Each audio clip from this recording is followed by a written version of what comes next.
ఇప్పటి వరకు heart transplant, kidney transplant, liver transplant మనందరికీ తెలుసు. కానీ హెడ్ ట్రాన్స్ప్లాంట్ సాధ్యమా?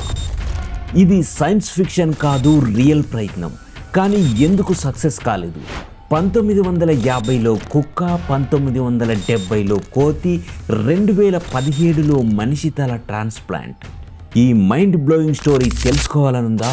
Let's dive in. 1970లో American neuro surgeon Robert White ఒక కోతి తలను మరి కోతి తల శరీరంలోకి ట్రాన్స్ప్లాంట్ చేశాడు. డోనర్ కోతి తలను జాగ్రత్తగా వేరు చేసి ఆ సమయంలో మెదడుకి ఆక్సిజన్ సరఫరా కొనసాగేలా చేశారు. వెన్నుపాముని కట్ చేశారు. దానిని మళ్ళీ కలపడం సాధ్యం కాలేదు. తలని మాత్రం అతికించి రక్తనాళాలను అనుసంధానించడం. ఈ ఆపరేషన్కి 18 గంటల సమయం పట్టింది. ఆపరేషన్ తర్వాత కోతి తల బ్రతికింది, కళ్ళు తెరిచి చూడగలిగింది, చెవులతో శబ్దాలను వినగలిగింది.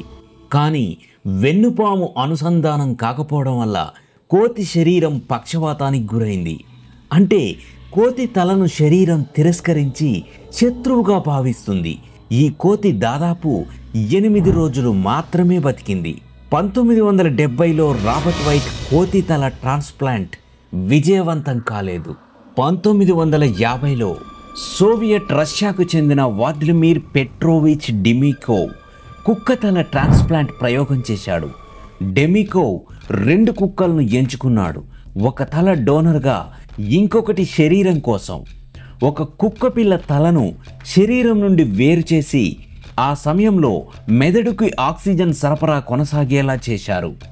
ఈ తలను ఇంకో కుక్క భుజం ప్రాంతంలో కలపడం జరిగింది. ఇప్పుడు ఒక కుక్కకు 2 తలలతో పనిచేయడం ప్రారంభించింది.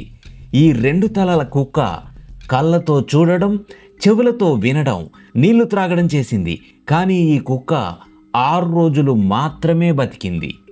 ఈ ప్రయోగం హెడ్ ట్రాన్స్ప్లాంట్ కాదు, 2 తలల కుక్కగా తయారు చేయబడింది.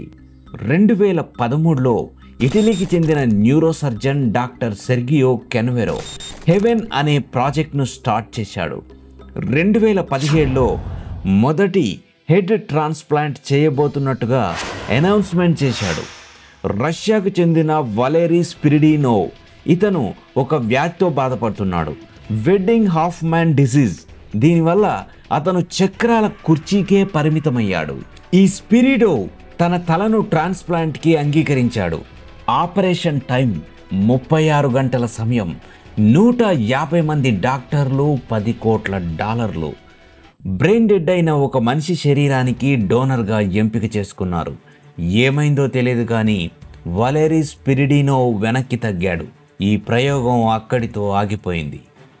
అసలు హెడ్ ట్రాన్స్ప్లాంట్ ఎందుకు సక్సెస్ కాలేకపోతున్నాం? ఇంత టెక్నాలజీ ఉన్న ఈ కాలంలో కూడా హెడ్ ట్రాన్స్ప్లాంట్ ఎందుకు సక్సెస్ కాలేకపోతున్నాం? పాయింట్ నెంబర్ 1, వెన్నుపాము అనుసంధానం, నరాలను కత్తిరించి మళ్ళీ కలపటం ఇప్పటికీ అసాధ్యం. పాయింట్ నెంబర్ 2, ఆపరేషన్ సమయంలో మెదడుకి ఆక్సిజన్ సరఫరా చేయడం చాలా కష్టమైన పని. Point number 3, immune rejection. కొత్త తలను లేదా శరీరాన్ని అంగీకరించదు, అంటే ఒక శత్రువులా భావిస్తుంది. Point number 4, identity.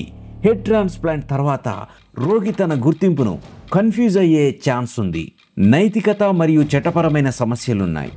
మనిషి తల హెడ్ ట్రాన్స్ప్లాంట్ అనేది ఇప్పటికీ ఒక సైన్స్ ఫిక్షన్ లాంటి ఆలోచన. ఇప్పట్లో ఇది సాధ్యం కాదు. మీరు ఏమనుకుంటున్నారో కామెంట్స్లో చెప్పండి. ప్రకృతిలో ఇలాంటి వింతలు ఎన్నో ఉన్నాయి. మీకు ఇలాంటి కథలు తెలిస్తే కామెంట్లో షేర్ చేయండి. ఇలాంటి ఆసక్తికరమైన వీడియోల కోసం లైక్ చేసి సబ్స్క్రైబ్ చేయండి.